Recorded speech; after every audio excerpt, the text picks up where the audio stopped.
USA and Canada.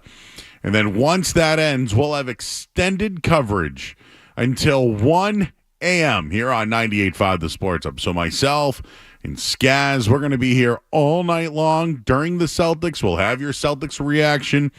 We have a ton of other sports topics to get into. We'll be watching the game live. So if you're not going to the game tonight, one of the lucky people that are going to the game tonight, you can hang out with us right here. When we'll be watching it on television, we can hang out and talk about it all night long. So this is the place. I don't believe anybody's carrying the game. So hang out with us all night long until 1 a.m. here on the Sports Hub. And then Kevin Majore will join us sometime around 11 or after 11 o'clock as we take you until 1 a.m. So hockey all night long. The Celtics are back, of course, and we'll get into them. I just have a few notes that I wanted to get into on the green. But it's all Team USA versus Canada right now. It's what it's all about. Canada has owned the best on best hockey world for the last 3 decades. It's no secret. And it wasn't always supposed to be that way. If you remember, the Americans won the World Cup back in 1996, way back when. And people thought maybe there would be a new era. Maybe USA would now finally compete with the Canadians. And credit to the Canadians for winning 5 of the last 6 best on best tournaments. And they have another chance to do it tonight. So they've been piling up wins in these type of matchups. But the Americans, they've also been growing the game as well. And they've been growing and building a really deep talent pool. Now, this does have a little bit of an NHL playoff feel, right? Everyone's playing hurt. We know about it. We know the McAvoy situation, who, good news today, did tweet out that he has left the hospital and had the Freebird going in the car.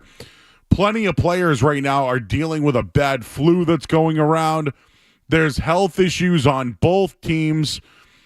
And, well, I guess we'll find out more after the game. Isn't that what always happens after every single playoff or tournament? But the fact is, everyone, it's safe to say that Canada is the healthier team heading into this matchup tonight. Team USA, of course, will be missing McAvoy, the Quinn Hughes and everything. Brady Tkachuk, he missed practice yesterday. We know about Austin Matthews and Matthew Tkachuk. Obviously missed Monday's game, but they should be ready to go. But are they even 100%? And how close could they even be for that matter? So on the Canadian side, you know, they've lost some guys. Their biggest health news, you know, obviously came from one of their defensemen. But for the most part, is it bad luck for the Americans heading into this one? Can they still win this game based off the health? I think the health scale has tipped.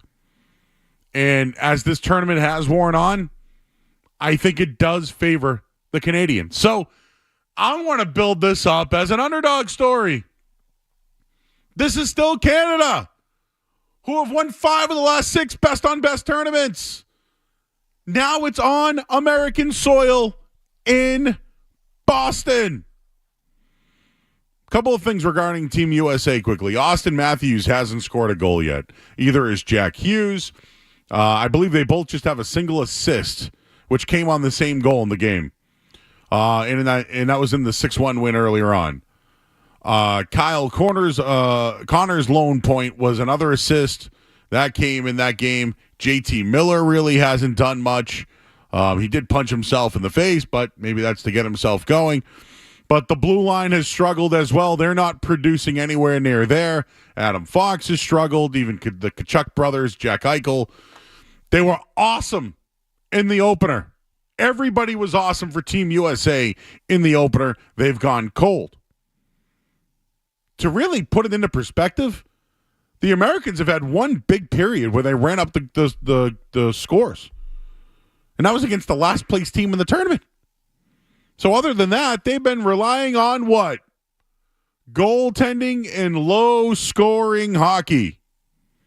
Meanwhile, Connor McDavid, Nathan McKinnon, they've looked dangerous, right? They've been awesome through the tournament. And Sidney Crosby, who has more points than either of them. Go figure that. I got another thing on Crosby coming up in a minute here.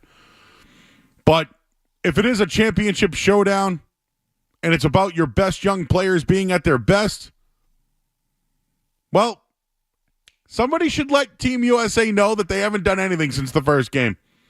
They've gone cold. They are certainly going to be the underdogs when this puck drops tonight. But the goaltending, I think, will be the difference tonight. We all know the story of Binnington in Boston. We don't have to tell you that, but maybe we'll have to remind the rest of the hockey world that might be listening right now. He beat the Bruins in the Stanley Cup Game 7 in Boston. Hellebuck has been the best goalie on the planet. He's been if the Team USA wins this game tonight, Hellebuck will be the MVP. He's the favorite right now going into it. But I do have this weird Sidney Crosby won't let this team lose vibe going tonight. He's the tournament's leading scorer, as I mentioned. He is one of the biggest stories. He has little left to play for the Penguins these days. He looks like a guy that is so laser focused on winning this tournament. He's wanted to win this thing for a long time. And we talked about guys leaving it all on the ice and this being just like a playoff game. Sidney Crosby's leaving it all on the ice. I mean, he scored arguably the biggest goal in international history way back in 2010. He's already won 3 best-on-best tournaments. It's huge news. It was huge news that Team USA beat Canada. And I'm sure he's let his teammates know about it. But now the Americans, now they get a winner-take-all showdown with their rivals. And they get it on American soil, on home ice, in prime time, in front of what's most likely to be one of the biggest hockey audiences ever. So if you want to talk about scripts, you want the underdog story, you want to get the miracle, and you want to get the great speeches, all the Americans have to do at this point, win and finish the story. Again, Sid the Kid, probably his last one. We heard about Canada, and everyone was really upset about their loss. I think the Americans are the underdog tonight. Team USA is the underdog. But when it comes down to it, in these type of tournaments, goaltending, I think Team USA has the better goaltender in this one. If you want to really play out the script, it would be perfect tonight for Team USA to beat Team Canada in Boston on home soil and finish the story. We'll leave it there at 617-779-0985. This is going to be a big one.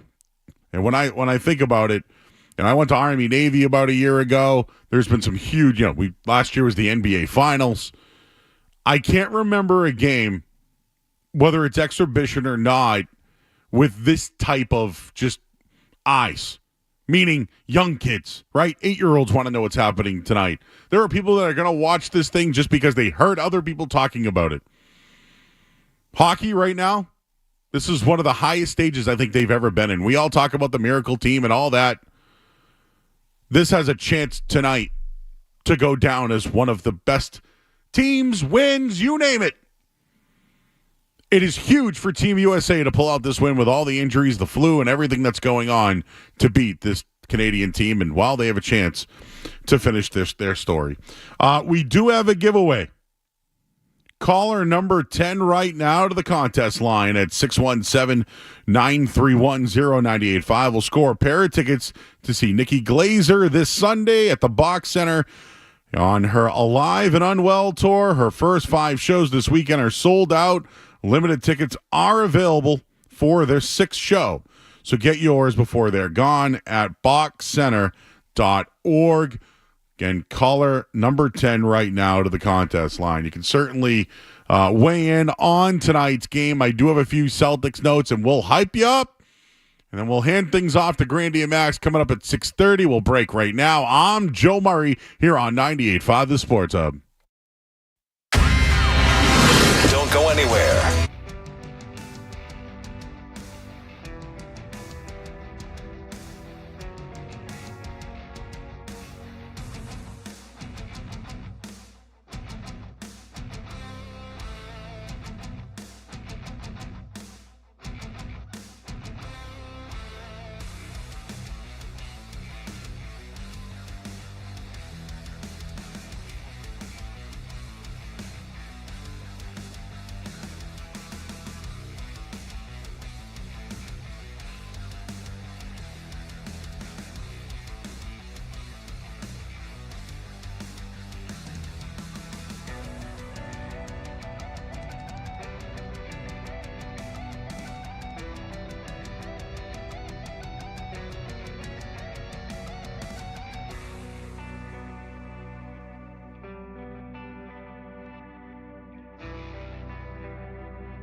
20 points per game was their offensive rating. Their defensive rating was 110, and their net was about 10.3. Last year, though, post All-Star break, their offense went off. They averaged 5 more points per game. Their defense somewhat stayed the same, but they were a plus 14.6 towards the end of last season. And that was huge, post All-Star break. Obviously, it's the first game now. They have a very easy schedule, favorable. I think they have 13 road games the rest of the way. But just to compare last year's team to this year's team, pre-All-Star break, they were a 118 offensive rating, a 109 defensive rating.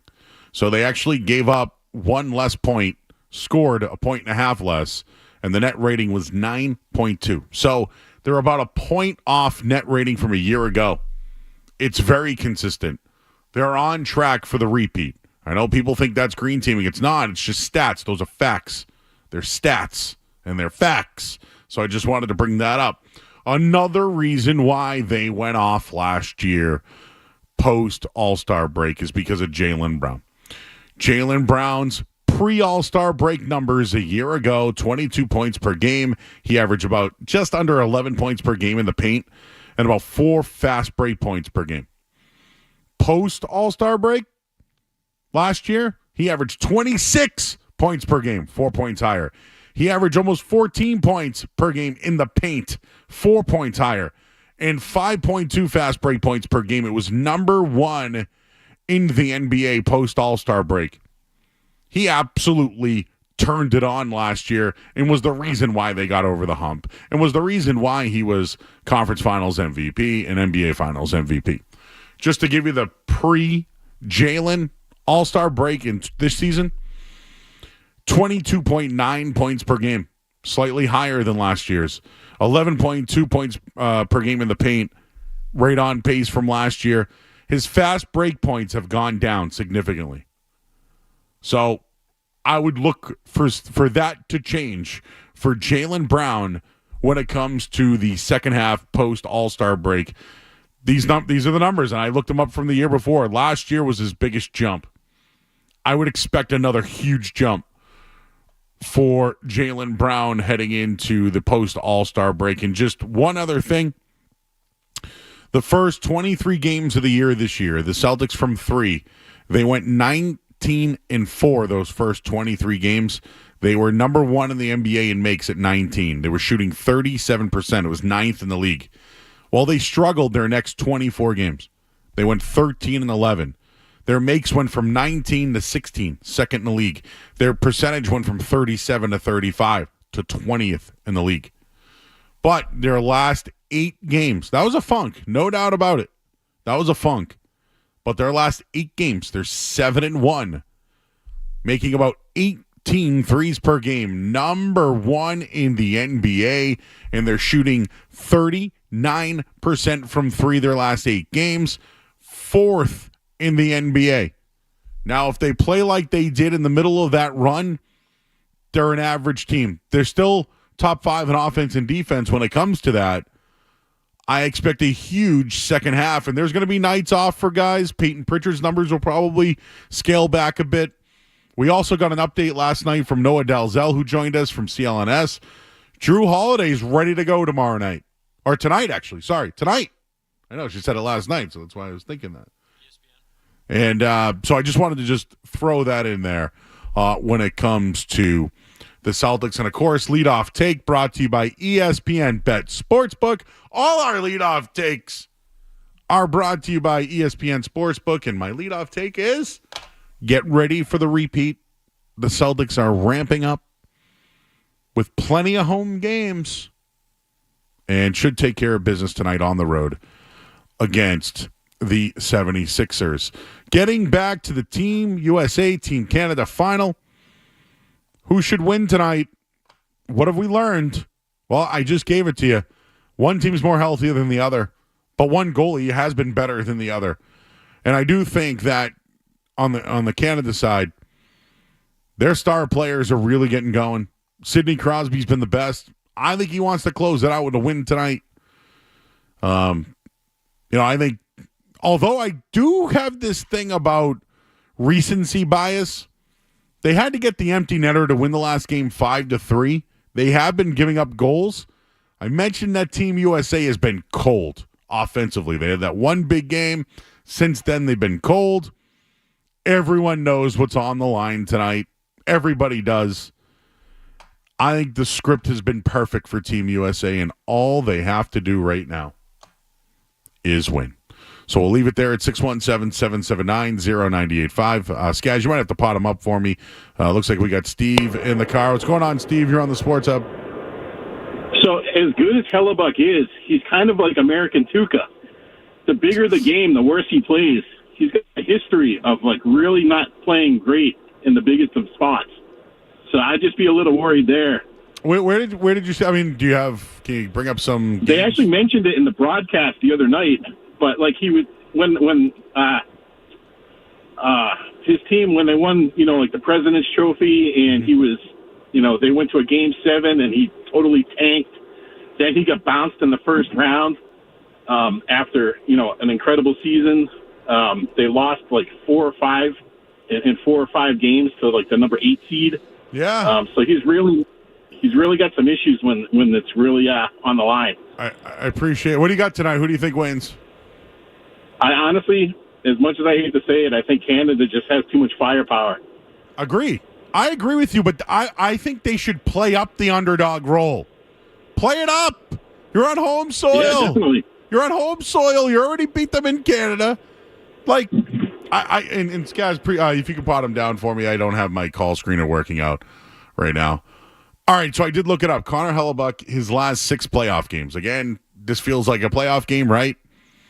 He's 1-5 in his last 6 playoff games with a 4.3 goals against. 4 or more goals allowed in 5 of those 6 games. I think he's been the best player in the tournament right now.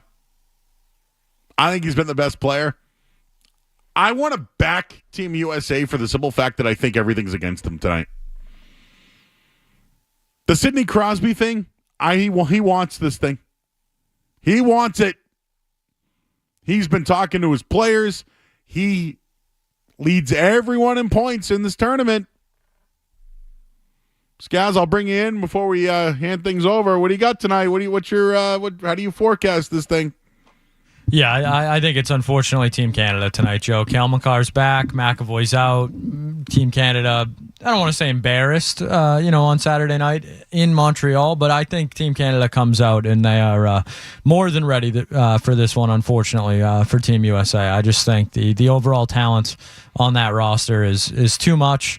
And, of course, a Bruins fan's going to call in and take a shot at Tuca. Oh, yeah, you heard that one, huh? To top 15 in NHL postseason save percentage of all time. The rest of the roster was the choking dogs, but everyone likes to forget that. But, what do you call him, the American Tuca? Story for a different day. The American Tuca? Is that what I heard there? But no, I want to play it up. You think Canada, too? Yeah, unfortunately, I do think Canada. See, you know how it works in betting, Skaz? When the boat gets really heavy, it sinks. So that's all I got. They're down. They're injured. There's controversy with the medical staff. The flu is going on. Some guys said, no, I'm not coming, or I didn't get cleared. While Canada is, scoring more, and Binnington's got the pressure and has done it. Play it up as the underdog role. By the way, the Boston Pops will be performing the Star-Spangled Banner tonight. Boo. Well, anyways, I like the Boston Pops. But no, I want my guy Todd.